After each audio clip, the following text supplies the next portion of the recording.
No pipeline in the Pinelands. That's the message of the Pineland Preservation Alliance, and we've got the Assistant Executive Director here to share with us what they are doing to stop this pipeline.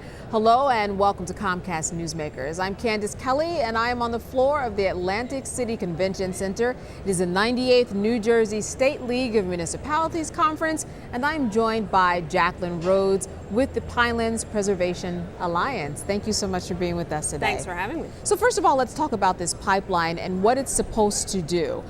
Okay, it's a 22-mile pipeline that is proposed to bring natural gas to a facility in Beasley's Point in Cape May County.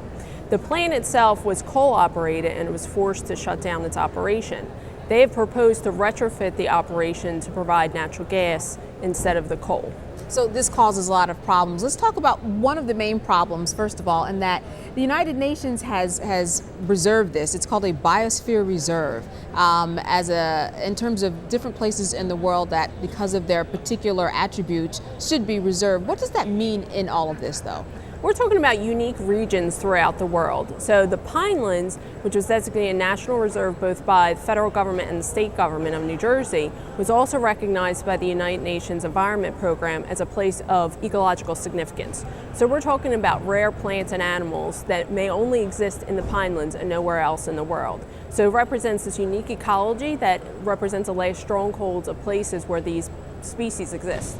So in terms of what some of the other humps that perhaps this pipeline might have to go through, I mean, does this sound like an almost done deal, or where are we in the process here? Well, there's a regulatory agency that oversees any type of development application that goes through the National Reserve. That's the Pinelands Commission. So an application was submitted by South Jersey Gas to put this pipeline right through the center of the Pinelands area.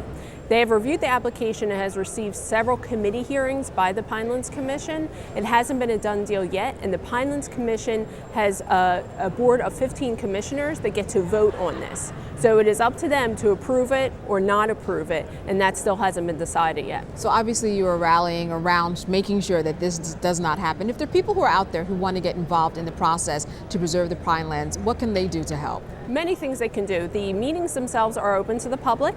We have a petition that's being circulated. We actually have close to 12,000 people that have signed on to oppose the pipeline. There are public hearings being held. People could come out and voice their opinion, sign on to the petition, and make sure their voices are heard directly to the commissioners by writing, emailing, or showing up for the meetings. Now, besides the obvious preservation aspect of it, that you want to preserve these pinelands, what are some other issues that this natural gas pipeline would bring? Well, there are the direct impacts and the indirect impacts. The direct impacts being that it can impact different areas. We're cutting through forested areas. So you can impact water quality, you can impact plant species. Obviously, those are the ecological impacts.